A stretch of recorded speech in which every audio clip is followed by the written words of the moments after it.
सुप्रभात सर। आप कौन हैं? सर मैं गीता हूँ। आज मैं पहली बार मार्केटिंग एग्जीक्यूटिव के रूप में शामिल हुई हूँ। आपको किसने अपॉइंटमेंट करवाया? सर राकेश सर ने दिया है। आपको देखकर मुझे घिन आ रही है। मास्क पहनिए, आप काम करने योग्य नहीं हैं। आप कहाँ से आए हैं नौकरी करने?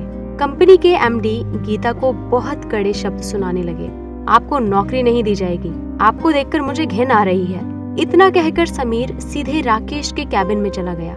राकेश जी, आप कैसे लोगों को नियुक्त करते हैं? थोड़ी शक्ल भी देख लिया कीजिए। राकेश ने तब कहा, दरअसल इंटरव्यू में गीता का सीवी सबसे अच्छा था और गीता को मार्केटिंग का काफी अनुभव है, इसलिए मैंने उन्हें ज्वाइनिंग लेटर दिया और उन्होंने कोरोना वायरस के समय चेहरे पर मास्क पहन रखा था, तो मैंने उसका चेहरा नहीं देखा सर। आज कोई इम्पोर्टेंट क्लाइंट आने वाली है और ये लड़की प्रोजेक्ट दिखाएगी।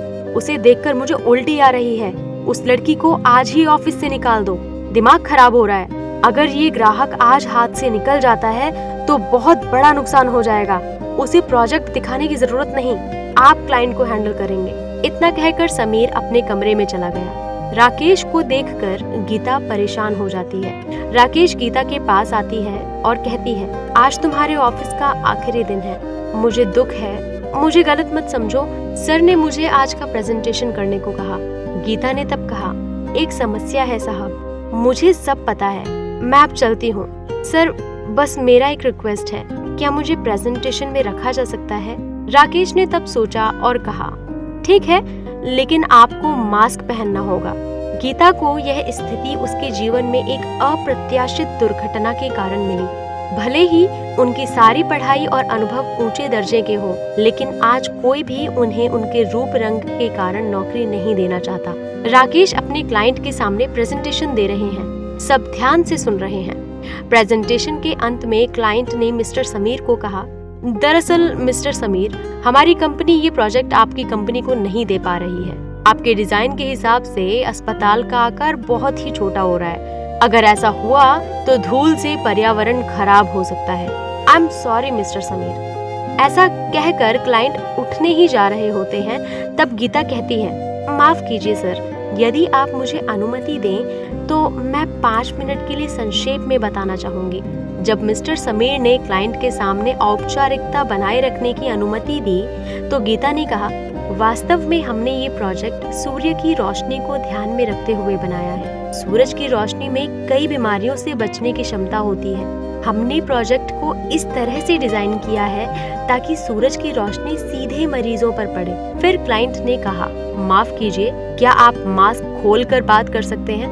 गीता ने फिर समीर साहब की ओर देखा और नकाब उतारकर फिर बोलने लगी। वह पूरे डिजाइन को इस तरह पेश करती है कि क्लाइंट को ये बेहद पसंद आता है। डिजाइन के हर हिस्से को समझकर हर कोई खुश था।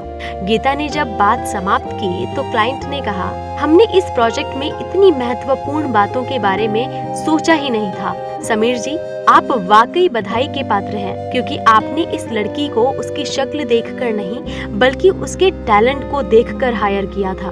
मिस्टर समीर कुछ समझ नहीं पाए। कॉन्ग्रेचुलेशंस, हमें आपका डिजाइन बहुत पसंद आया है। मिस्टर समीर बहुत खुश हुए। गीता काम के बाद अकेली खड़ी थी। मिस्टर समीर 2 कप कॉफी लेकर गए। गीता ने उन्हें देखकर मास्क पहनना शुरू कर दिया। तब मिस्टर समीर ने कहा, क्या कर रही हो? रुको, मास्क पहनने की कोई जरूरत नहीं है। दरअसल मैं खुद को बहुत अच्छा इंसान मानता था, लेकिन काम करते करते मैं मशीन बन गया हूँ। मुझे माफ कर दें और इस ऑफिस को छोड़कर तुम कभी नहीं जाओगी। इस ऑफिस को आपकी जरूरत है। गीता अपने बॉस समीर की बात सुनकर आंसू पोंछती है और कहती है, नहीं सर, आप समझते हैं कि मेरे लिए ये काफी है, लेकिन आप कहीं नहीं जा सकती। जाइए, आप अपने काम पे जाइए। गीता मुस्कुराते हुए काम पर जाती है। वास्तव में लोगों को उनके बाहरी पहलुओं से आंकना सही नहीं है। हमें अंदर से देखना चाहिए। प्राकृतिक सोना साफ नहीं होता, बाद में उसे साफ करना पड़ता है। भगवान सभी को सद्बुद्धि दे।